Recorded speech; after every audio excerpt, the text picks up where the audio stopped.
Hi, I'm Courtney, and this is my video interview for the 2024 winter semester for BYU Nursing.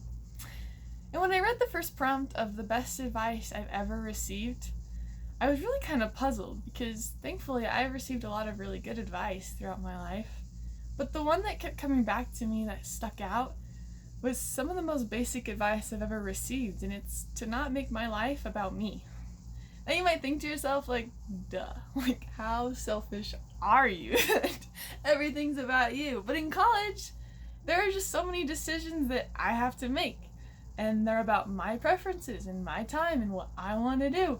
And it can be really hard to try and keep that perspective of, it's not about you.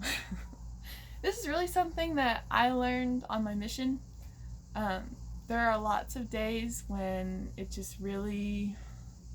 it felt like you're wasting time, like, what did I even accomplish today? What did I even do?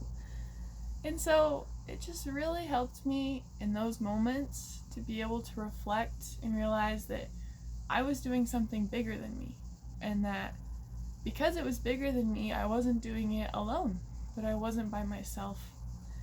And I'm just really grateful that I learned that, because especially now that I'm home, it's even harder to keep that perspective, because I'm not a full-time missionary. I'm a full-time lot of things, and it's hard to remember that.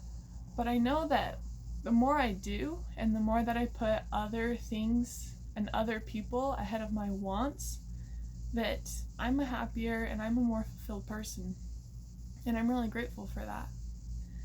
And as far as the biggest challenge in healthcare today, this job that I've worked at the care center has really opened my eyes to some of the things that healthcare workers go through. I mean, just honestly, it doesn't pay very well most of the time.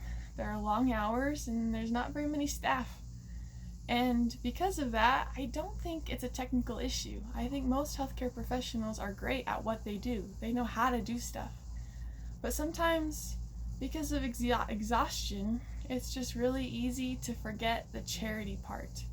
Like, I worked the graveyard over the summer a lot, and there was this one lady that would come out a lot. And I remember one day in particular, she came out like every single half hour on my 10-hour shift, and she would just yell my name, come looking for me, and then just go, hi. And I was just like, oh my gosh, this is like really hard to be patient with.